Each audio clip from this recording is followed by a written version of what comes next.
I was not supposed to be here. That thought kept bouncing around my skull as my drop pod screamed through the atmosphere of Vareth Ka at 12 times the speed of sound. The heat shield was peeling apart too early. Alarms filled the tiny coffin-shaped capsule with red light and noise. Outside the viewport, the sky burned orange and gold, and somewhere far below, a princess was running out of time. My name is Cade Morrow, Sergeant, Terran Orbital Response Unit. 20 minutes ago, I was on a transport heading for a beach station near Neptune. 3 weeks of rest. No missions. No firefights. Just silence and sleep. Then a priority black transmission cut through every channel on the ship, and suddenly, I was stuffed into a drop pod with a rifle, a hardsuit, and the worst odds I had ever been given. The mission brief was simple in the way that impossible things always sound simple.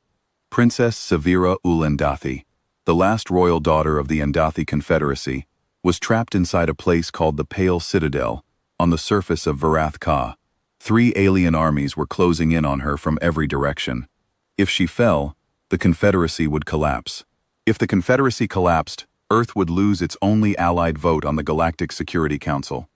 And if that happened, the Vorax would get authorization to push into the Sol frontier. No fleet could reach her in time. No diplomatic channel was open. One human. One drop. One chance. I had asked the obvious question. Why me? The answer was even more obvious. I was the closest. Humans had only been part of the galactic community for 80 years. To most alien species, we were a curiosity, a minor civilization, scrappy little creatures from a small blue world, who somehow kept surviving things that should have ended them. Every alien I had ever met looked at me the way a large predator looks at a stray cat, amused, slightly confused that it was still breathing. The pod hit the lower atmosphere and shook so hard my teeth rattled. I gripped the handles and grinned. They always underestimate the cat. I crashed through the outer dome of the Pale Citadel like a meteor with a bad attitude. The pod broke apart on impact, scattering metal and fire across a stone courtyard that was probably very beautiful before I ruined it. I rolled out in my Toru hardsuit, visor cracked, one shoulder piece missing, rifle already in my hands. A dozen Endathi guards nearly put holes in me before I got my hands up and shouted the diplomatic clearance code. They lowered their weapons. Barely. Then I saw her. Princess Severa stood at the far end of the courtyard. She was tall and slender, with silver-white skin that caught the dim light like polished pearl. 4 eyes arranged vertically down the center of her face studied me with an expression I recognized. It was the look of someone who had asked the universe for help and received a joke instead. Her guards were wounded. Her chief advisor had been lost an hour ago. She had been running the defense of the Citadel by herself. She was young by Endathi standards, barely an adult, and she carried the weight of her entire civilization on her narrow shoulders without bending. She looked at me. One human, alone. No army behind me. "Is this what Earth sends?" she asked. Her voice was low and smooth, like a deep musical instrument. "Earth sent what it had, Your Grace," I said. She did not argue. She did not despair. She simply nodded once and asked me what my plan was. I liked her immediately. My tactical display painted the picture, and it was ugly. 60,000 Vorax infantry were swarming in from the east, a living tide of insectoid soldiers, linked to a single hive mind. 8,000 Thyran blade warriors were marching from the west, each one 7 feet tall, with 4 arms, and a code of honor carved into their bones. 14 Merval warships held orbit above us, preparing to reduce the entire mesa to glass. "So we hold," I said. "Hold until when?" Severa asked. "Until they learn it costs too much to take this place." The Thyran arrived first. Their warblade general, a mountain of scaled muscle named Korath Suncarver, sent a formal challenge across the open channel. Single combat for the princess. It was their way. Honor demanded it. I accepted before Severa could refuse. Her guards looked at me like I had lost my mind.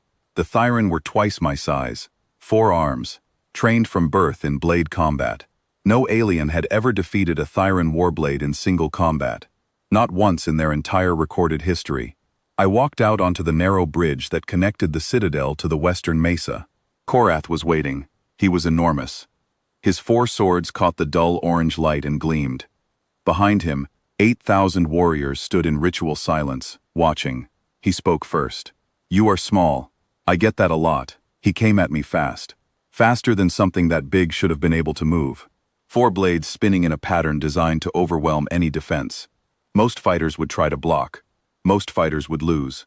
I did not try to block. I did not try to match his speed or his strength. Instead, I did something that no species in galactic history had ever done in a Thyran honor duel. I fought smart. I used the narrow bridge to take away his advantage. 4 arms need room to swing, and on a bridge barely wide enough for 2, those extra limbs became a problem. I stayed low. I stayed close. I threw dust in his eyes and moved before he could clear them. When he swung wide, I stepped inside his reach, where his long blades could not follow. I used leverage, angles, and every trick I had ever learned in alleys and training rings across 3 planets. He caught me twice, once across the ribs, once across the thigh. My hardsuit absorbed some of it. My body took the rest. It hurt more than I want to describe, but I did not stop. Every time the impact drove me down, I got back up. The Thyran warriors began to murmur. They had a word for it. It translated roughly as, unbreaking. I did not try to end Korath. I pinned him. One arm locked behind his back, my weight on his shoulder joint, using his own skeletal structure against him, a hold that worked, because I had spent weeks studying Thyran anatomy on a boring transport 6 months ago. Sometimes boredom saves your life. Yield, I said. You fight without honor, he growled. I fight to win. There is a difference. He yielded. By Thyran law, the duel was binding. 8,000 warriors stood down. But Korath caught my arm as I turned to leave. His voice was quiet. The Vorax will not stop for honor, human. And the Merval will burn this mesa before dawn. I nodded. Then I better get to work. The Vorax came like a flood. 60,000 bodies pouring across the sulfur flats to the east. Every single one of them linked to the Hive Queen. Every single one of them expendable. There was no challenge to send. No honor to appeal to. Just a wall of claws and hunger rolling toward us. I had 90 minutes. I used every second. Working with Severa and the remaining guards, I tore the citadel apart and put it back together as a trap.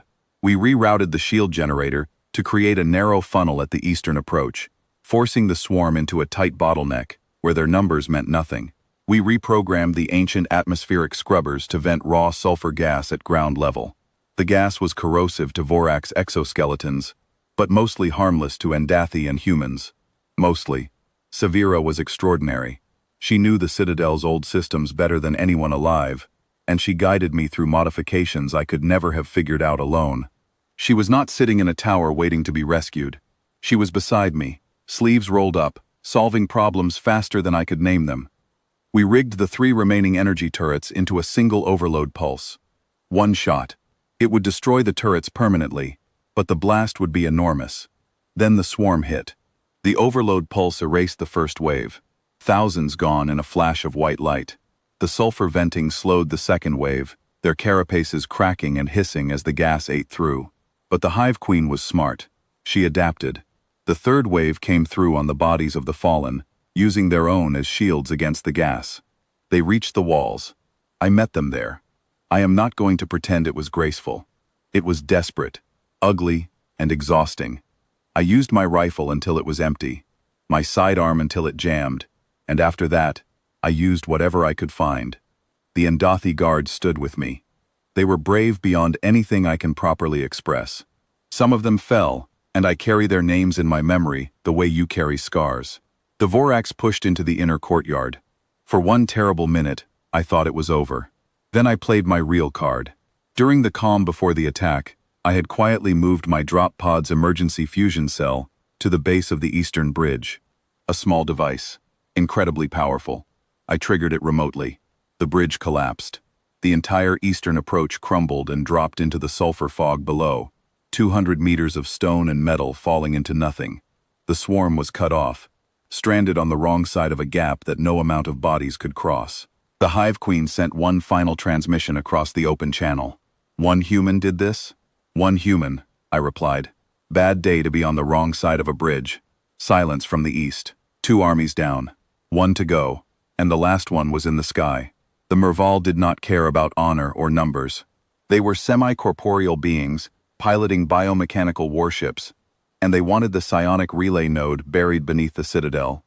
They were willing to burn everything above it to reach what was below. 14 warships began their bombardment countdown. The Citadel's shields would not survive a single volley. I had no weapons that could touch orbit.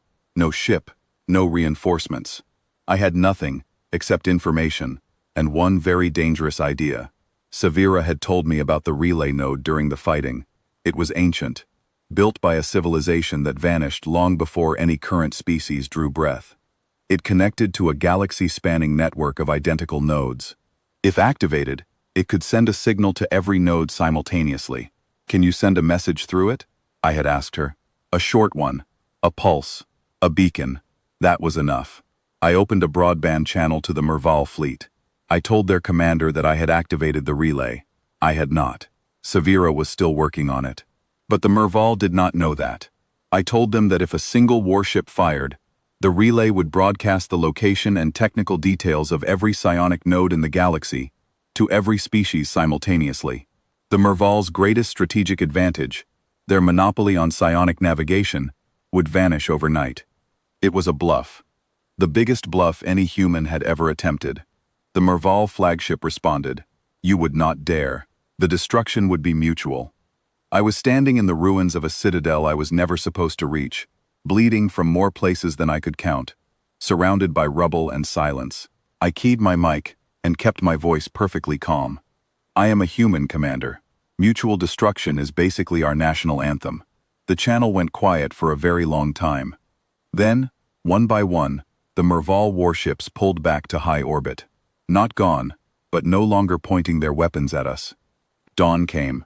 The sulfur fog turned gold.